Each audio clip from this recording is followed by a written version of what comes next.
standing in front of you to share about my advocacy. So please hear me out.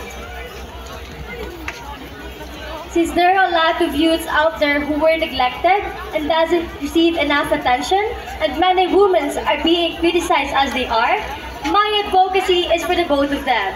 It's about equal opportunity for youth and women rights empowerment. It is about empowering youths and women through giving trainings, symposiums, and seminars in which they can learn, train themselves, and for them to know that they have full rights in the society.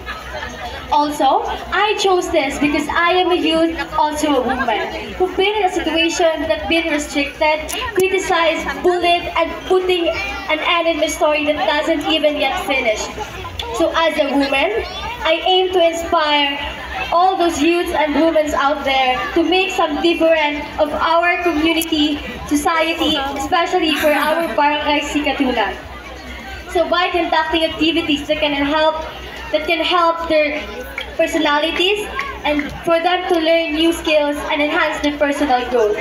And for my situation that I've experienced, and for those youth and women experience what I've experienced, we can go ask and accommodate for those government agencies like BOSI and DSWD.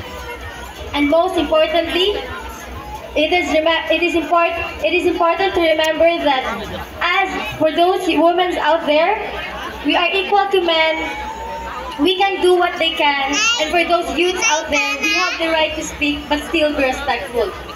And don't forget, we have our own voices that is worth listening to. Thank you.